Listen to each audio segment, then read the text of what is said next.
there's always a story behind everybody's wood. You know, my grandpa planted this tree and then we had to take it down.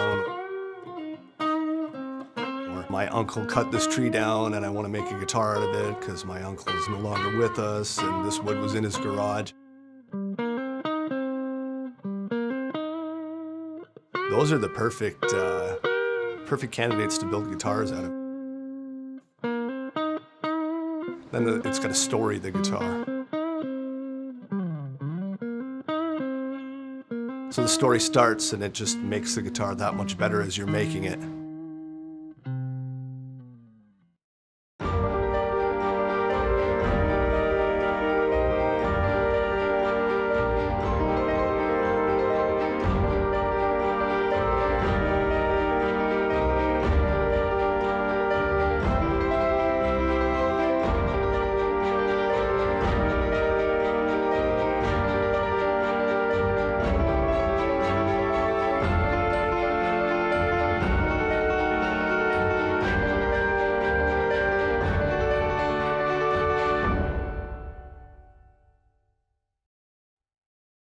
I'm Dwayne King and I'm the owner of the Guitar Corner, Victoria Street in Kitchener. I make probably 15 to 20 a year. Everybody's always looking for their next guitar. You know, there's nothing better than your next guitar. And, you know, we all say, this is the last guitar I'm ever gonna have. I'm gonna make this one and that's it. And then it's gonna be exactly what I want. And then 6 months later, some people 2 weeks later, they want something else. Oh, my favorite part of the process is seeing the end user playing the guitar. Of course, I one time built a guitar for a local musician and went to Kitchener Blues Fest and watched him rock it out on the main stage. And, you know, that's a great satisfaction, right? We're fortunate with Kitchener. Like, there's lots of live venues. There's live music going on pretty much every day of the week. And there's tons of musicians in this town, you know. There's 70-year-old bluegrass guys that come in here to, you know, 17-year-old punk rockers coming in, right? Well, this local guy, Sean Jasmine, came in one time with some wood that was at least 200 plus years old. And it was found in Waterloo when they were making the LRT. And it was called the Corduroy Road. Sean brought it in, wanted a guitar built out of it. And when I first looked at it, I'm like, this isn't really gonna work.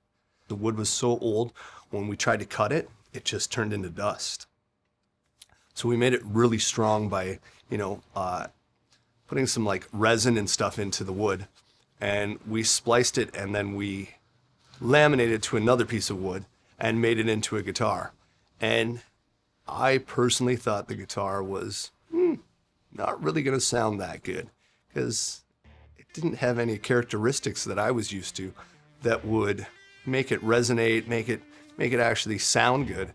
And long behold, when it was done, it was one of the best sounding guitars I built.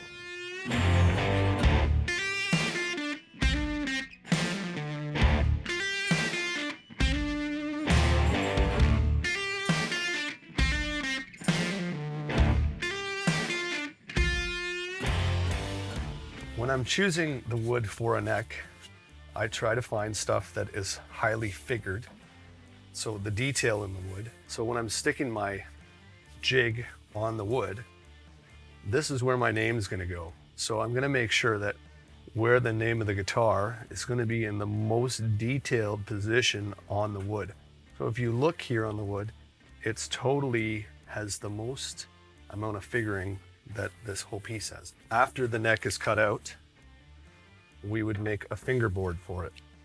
So this one's already slotted 4 frets. So this one's ready to be fretted, and we'll do a little bit of fretting right here. So first we put a radius into the fret wire.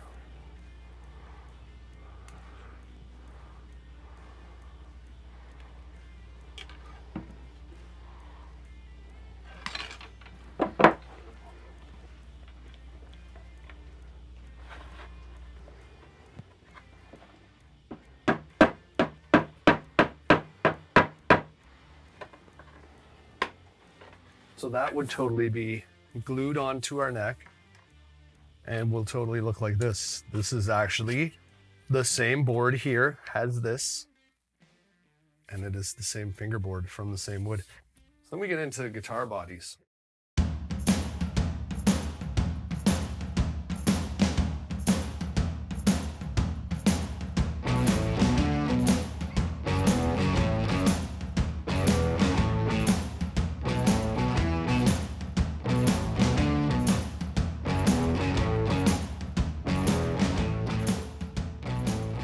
Okay, so this guitar's already been sprayed and finished. And if you look in the light, you can see that there's a bunch of little runs. We're just doing a little wet sanding.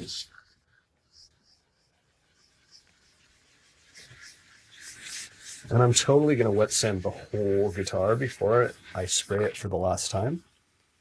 And it just makes the finish, it makes a crystal clear glass finish.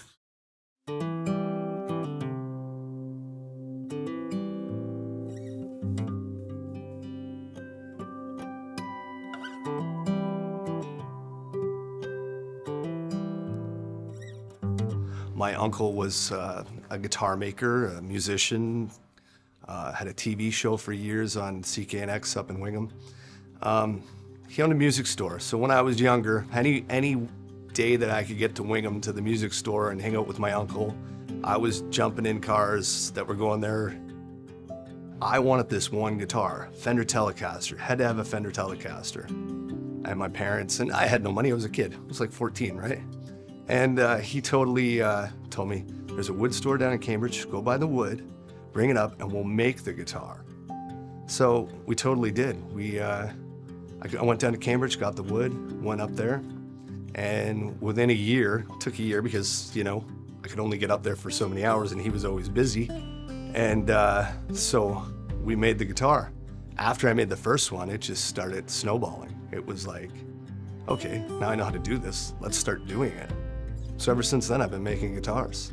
Anything he could do to promote me into doing this, he even said, go learn from other people, not just me, so that you don't have all my bad habits. Unfortunately, after training with other people, I realized he didn't have any bad habits. He was really good at what he did. I wouldn't be here unless it would have been for him. He passed away probably about 8 or 9 years ago. And then after that, I just thought it's time to open a store and start doing this. I never went to school for business. I didn't even take it in high school. Some days, you know, I'm stuck here and I have to finish stuff. Well, you know, there's something going on with my son or my daughter and, you know, you don't get to see everything, especially when I have musicians that come in every day with broken guitars and they need it back right away. So it's like, I have to get to that guitar as opposed to doing the paperwork. You know, the paperwork aspect of running a business is, you know, the horrible part. But every day is like, I have to get a guitar done. So, you know, I got 3 down there right now calling my name. Oh, you can totally cheat and cut corners on guitar building, but at the end of the day, it says my name on the headstock, right? That still means something to me. And I've noticed you can trick a guitar player by adding active pickups where they're battery powered, where the wood doesn't really actually matter that much. They're active electronics. So I've noticed some companies doing a lot of that, and it's just, you can use B-grade wood and put a fancy paint job on it and some active pickups and it'll sound good. There's lots of stuff that we have kind of just, we don't need to do that anymore. We have a machine that will do this now, right? We're like, I have a CNC machine. It can make guitars. I use it, but I still like cutting them out by hand. You know, I don't, how do you say it's handmade when the machine cut it out? I could totally turn the machine on and start pumping out a production model guitar that, you know, would probably take 8 hours to build and as opposed to 40, right? But yeah, it's cool, but it's not as intimate as making the guitar, like, and trying to set up a machine to do all the work. I'll leave that to the big companies. I can't imagine doing anything else. I definitely could make more money doing something else with some of the set skills that I have, you know, a contractor or a kitchen cupboard guy would make a lot more money than I do doing what he does. And I could build the same skills, or the same skills that I have now, I could transfer and make a lot more money, but that would be like working every day, and who wants to do that? Just keep waiting till it comes.